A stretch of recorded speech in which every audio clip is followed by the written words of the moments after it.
Hello, this is Microphone Media. Please like, subscribe, and share. Thank you.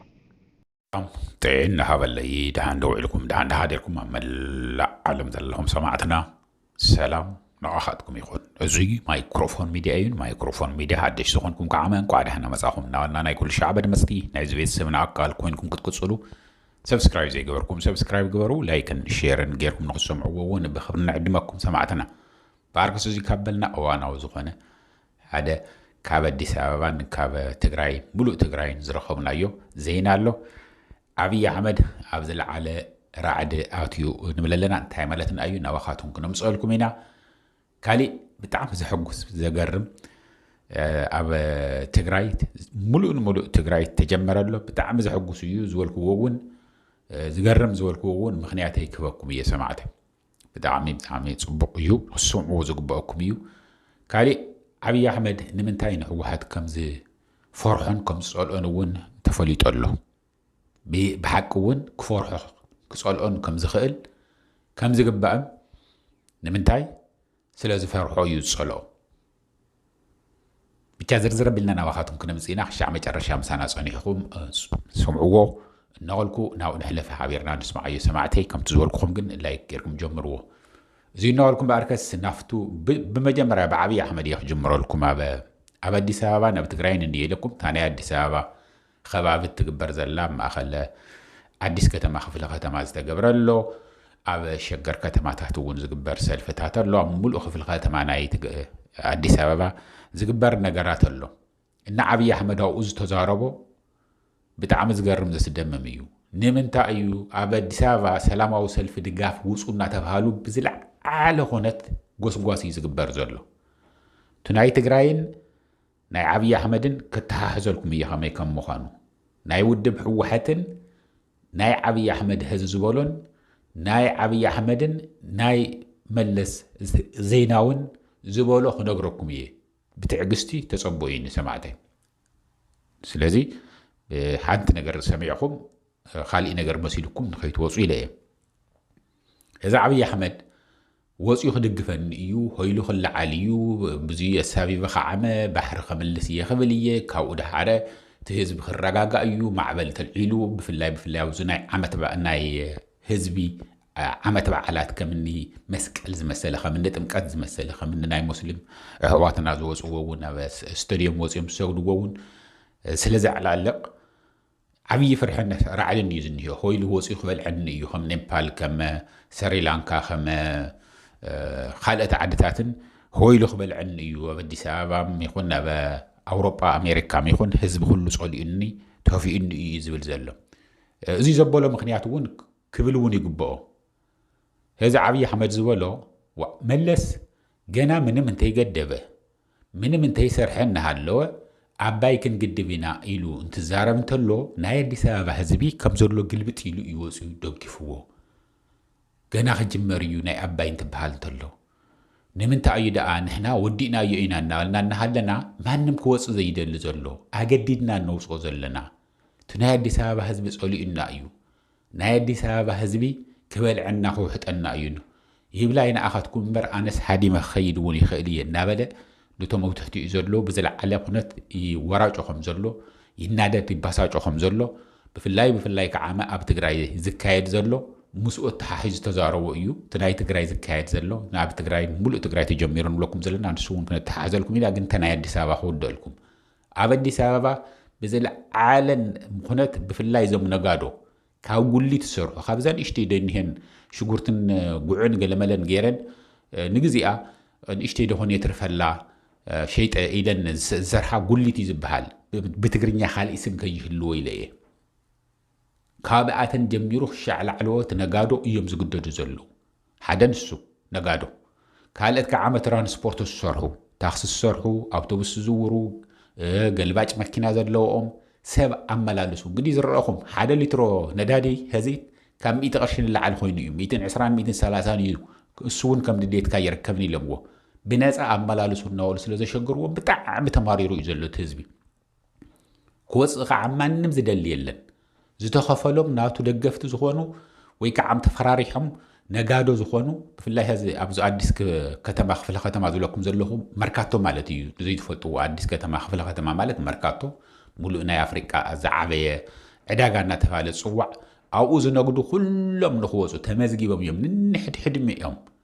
ዕድመኒ ኢህደግ ኩሉ መስመር ዝሓዘ ስለ ዝኾነ 1-5 ድረስ ስለ ዘሎ ንውፁ እናተባሃሉ እናተገደዱ እዮም ዝወፁ ዘሎ ግን ብጣዕሚ ውሕድ ሰብ ይወፁ ካብ ኣዲስ ኣበባ ኣዲስ ከተማ ክፍለ ከተማ እውን እንታይ ከም ዝገብሩና ይንፈልጥን ኢሎም እቶም ሰብ መኪና ሰብ ታክሲ ከዓ እንድሕር ዘይወፂኹም ወየውልኹም እናተባሃለ ተን ዘይወፁ እውን ኣለው ወፂኦም ከዓመ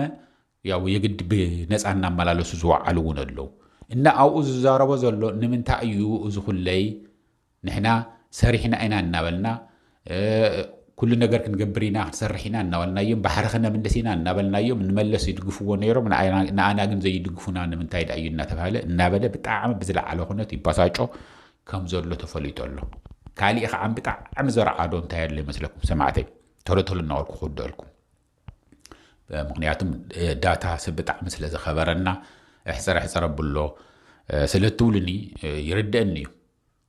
እዩ ግን ብደንቢ ክዝርዘር ስለ ዘለዎ ኢና እንድሕር ክንዝርዝሮ ኮይንና ሕዚ ኣብ ሙሉእ ትግራይ ብሓንቲ ቃል እንግዲህ ትግራይ ኩሉ ጸሊኡ ወይ ንውድብ ሕወሓት ዝበሃል እዩ እምነት ነይርዎም ምክንያቱም እንጌታቸው እኒ ጻርቃን ንዓብይ ኣሕመድ ይዕሽውዎ እዮም ነይሮም ይሕስውሉ እዮም ነይሮም ሆን ድሕር ኢልና ንሕና ከም ዘሎ ግልብጥ ኢሉ ክላዓል ህዝቢ መሪርዎ እዩ ደቁ መስዋዕቲ ከፊሎም እዮም ድሕሪ ህዝቢ ውድብ ሕወሓት ማንም ቆላሕ ኢሉ ዘሪኣ የለን ኢድና በሉ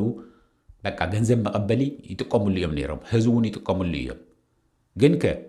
ብሓንቲት ወረቐት ብሓንቲት ትእዛዝ ህዚ ኣብ ሙሉእ ትግራይ ተጀሚሩ ኣሎ እንታይ ተጀሚሩ እዙ ናይ ብሄራዊ ሓድነት ብዝብል ቴማ ማለት እዩ ንብሄራዊ ድሕንነት ሓድነት ንኽነጠናኽረለና ዝብል ኣብ ሙሉእ ትግራይ እየ ዝነገረኩም ዘለኹ ሰማዕተይ ካብ ጫፍ ናብ ጫፍ ካብ ኩሉ ስእሊ ተሰዲድልና እዩ ካብ ኩለን ከባብታት ከም ዘሎ ኣኼባ ይካየድ እዩ ዘሎ ህዝቢ ተሓባበር እዩ ዘሎ ውፃእ ኢልካ ምስ ተበለሲ ንዙ ኮ እዩ ዝፈርሖ ንምንታይ ከም ዝፈርሖ ንሕወሓት ክትፈልጥዎ ኣለኩም ተፈሊጡ ንብለኩም ዘለና ኣርእዩና እኒሄው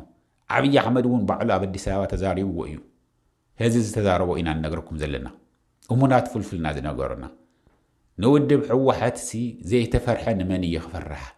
ሓንቲት ነገር እንተተዛሪቦም እሙኻ ዓመ ዝኹለይ በደል ብፅሑ እዩ ዝኹለይ ሰሪቑ እዩ ዝኹለይ ከምዚ ኮይኑ እዩ እናበልና ዝኹለይ እናተዛረብና ኮይኑዎ ወሪዱ እዩ ሬረይሉ እዩ ሞይቱ እዩ ጠፊኡ እዩ እናበሉ እዞም ንጻርቃንን ንጌታቸውን እቶም ካልኦት ኮራኮሩን ዝዛረብዎ ዝነበሩ ሓሰት ምዃኑ ስለ ዝረአየ እዩ ከም ዘሎ ግልብጥ ኢሉ እንዳውም መስዋዕቲ ዝኸፈለ ስድራ ቤታት ዝበለፀ እንዳውም ተብዝለዓለ ሽግር ዘሎ ተማዛባላይ ኮይኑ መፅኡ ዘሎ ውድብ ፀውዕና ኢሎም ግልብጥ ኢሎም ከይዶም ኣብ ኣኼባ እዩ ዝኒሆ ካብ ጫፍ ናብ ጫፍ ምክንያቱም ሓድነትና እንተጠናኺርና ኢና ኩለመናና ንምልስ ሓደ ኮይንና ክንዛረብ ኣለና ኢሎም ካብ መቐለ ጀሚሩ ብሙሉእ እየ ዝብለኩም ዘለኹ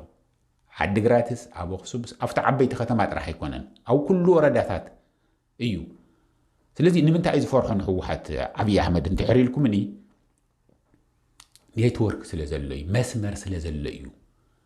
ሓንቲ ትእዛዝ ኣብ መቐለት እንድሕር ተዘሪባ ናብ ሙሉእ ትግራይ ብሓደ ግዜ እያ ትበፅሕ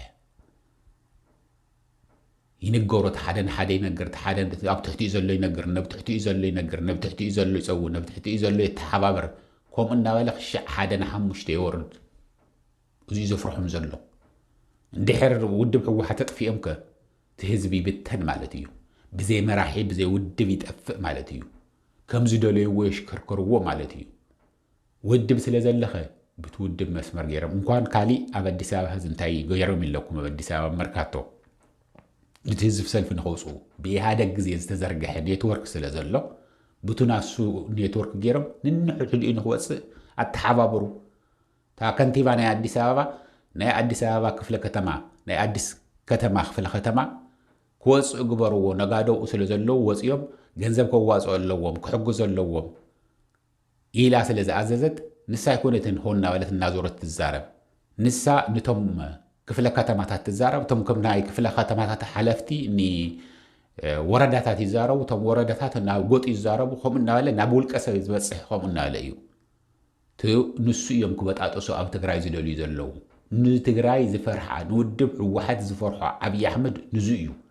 ዓብዪ ኣሕመድ ንብለለና እምበር ኩሎም ጸላእትና ንውድብ ሕወሓት ንምንታይ ከም ዝጸልዎ ብኡ ክትፈልጡ ኣለኩም ኦልሬዲ ምስቲ ህዝቢ ዝኣተወ እዩ ናይ ህዝቢ እዩ ውድብና እዩ ዝብላ ውድብና መራሕ ውድብና መራሒት ውድብና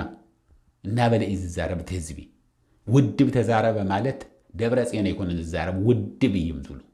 ደብረጽዮን ጽባሕ ንጎ ክሓልፍ እታ ውድብ ግን ክትጸንሕ ኣለዋ እዩ ደብረጽዮን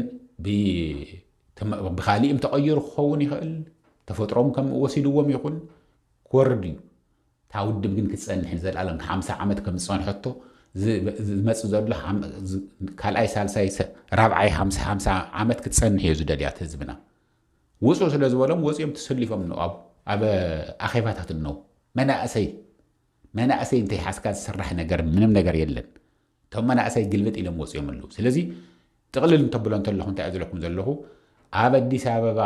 እንትፈርሶ እንተሎ ንምንታይ ዳ እዩ ሕወሓት ከምዚ ኢሉ ትዛረብ እንተሎ ንምንታይ ዳ እዩ መለስ ከምዚ ትገብር ተለና ዝሕድ ዝድገፍ ዝነበረ ንምንታይ እዩ ሕወሓት ትፅውዕ ተሎ ሰብ ብድልዮት ዝወፅእ ዘሎ ንምንታይ ኣገዲና ሕና ውፁ እንብሎ ዘለና እዚ ህዝቢ እዚ ንምንታይ ዳድኑ ይጸልዩና ድሕር ዕድል ረኺቡ ክበልዐና እዩ ዝብል ዘሎ ሓደ ካልኣይ ናብ ትግራይ መፅኡ ክወርር ከም ዘይኽእል ዓብዪ ኣሕመድ ስለ ዝሪኦ ዘሎ እዩ ናብ ትግራይ መፅኡ ከምቱም ንጌታቸው ዝሕስብዎ ዝነበረ ኮይኑሉ ትግራይ ብቐሊሉ ክሕዝ ከም ዘይኽእል ስለ ዝሪኦ ዘሎ እዩ ኣኼባ ክነካይድ ኣለና ብዚኣ መሪሕነት መሪሕ ቃል እዚኣ እያ ኢሉ እንድሕር ኣብ መቐለ ኮይኖም ወሲኖም እዋት እቶም ማእኸላዊ ኮሚቴ ናይ ውድብ ሕወሓት ኩሉ ኣብ ሓንቲ መዓልቲ ሙሉእ ትግራይ ትበፅሕላ እዚ ነገር እዚ ክጠፍእ እዩ ደልዮን ሰማዕተይ እዚ ነገር እዙይ ዓብዪ ሃፍቲ እዩ ዓብዪ መሰረት እዮም ተኺሎም ሓሊፎም እነው እቶም ተሰዊኦም ዝነው ኩሎም ቶም ዓበይቲ መራሕቲ እንተቐቲልናዮም ተጥፊእናዮም ውድብ ሕወሓት ክብተን ኢሎም ተጨፍጨፉ ኣብዚ ናይ ቀረባ ግዜም ብተፈጥሮም ዝሞቱ ንሳቶም እንትሞቱ እንተለዉ እቲ ውድብ ኣይሞተን ተሰራሓ ኣይሞተን ቅብብል እዩ ዝስራሕ ዘሎ እዚ እዩ ዘፍርሖም ዘሎ ንውድብ ሕወሓት ዝፈርሕዎ ዘሎ ቶም ጸላእትና ንሱ እዩ ሓደ በሉ ካልኣይ ነገር ከዓመ ኣብ ኣዲስ ኣበባ ዓብዪ ኣሕመድ ክንደይ ዝኣክል ፈሪስዎ ከም ዘሎ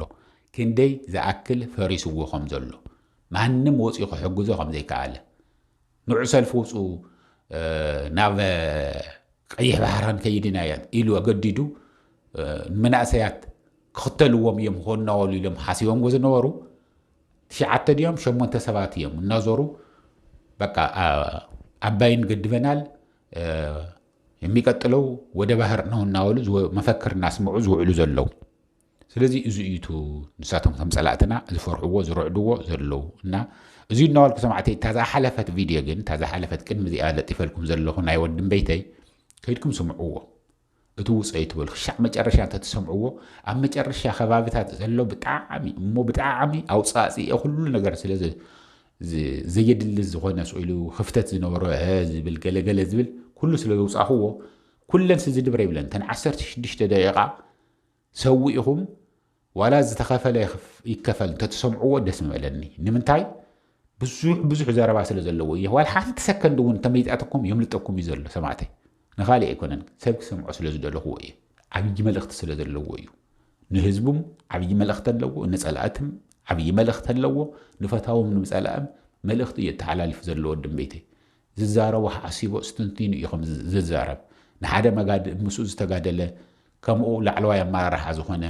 ደው ኢለ ናቱ ምስ ሰማዕኹ ናይ ጀነራል ወድም ቤተይ ምስ ሰማዕኹ አንታ ከመይ ዝመሰለ ደስ ዝብል ዘረባ እዩ ዝዛረብ ዝወድም ቤተይ ኢለዮ ወድም ቤተይ እኮ ሓሲቡ እዩ ዝዛረብ ወድም ቤተይ ሓሲቡ ዝዛረብ ዝተዛረቦ ከዓመ ድሓር ንቐደም የለን ክዛረብ እንድሕር ኮይኑ ከዓ ብደንብ ገይሩ ዝሓስበሉ ንኽፈልጦ ከዓ ኩሉ ትዝዛረቦ ትዝሰርሖ ንኩሉ ንኽፈልጦ ብጣዕሚ እዩ ዝፅዕር ፅዒሩ ጠይቁ ሪሰርች ገይሩ እዩ ዝመሃር ንባዕሉ ዘምህር ሰብ እዩ ንባዕሉ ምስ ተመሃረኸ ንሰብ ዘምህር እዩ ኩሉ ዝዛረቦ ከዓ ካብ ልቡ እዩ ሓቂ ዘለዎ እዩ ዝዛረብ ናብዚ ዝብል ኣይኮነን ወድም ቤተይ ጽኑዕ እዩ እናበለኒ ነይሩ ሰማዕተይ ምስኡ ዝተጋደለ 17 ዓመትም ክሻዕ ሕዝም ከምኡ ዘሎ ማለት እዩ ከምኡ ዝመሰለ ጀነራል ማለት እዩ እዚ እናዋልኩም በኣርከ ሰማዕተይ ካልእት እውን ንክሰምዕዎ ላይክ ሼር ግበርዎ እናዋልኩ ኣብዚ ክሰናበተኩም ክሻዕ ዝቕፅል ግዜ ሰላም ዳሕን ዋዕሉ ዳሓን ሕደሩ ቻው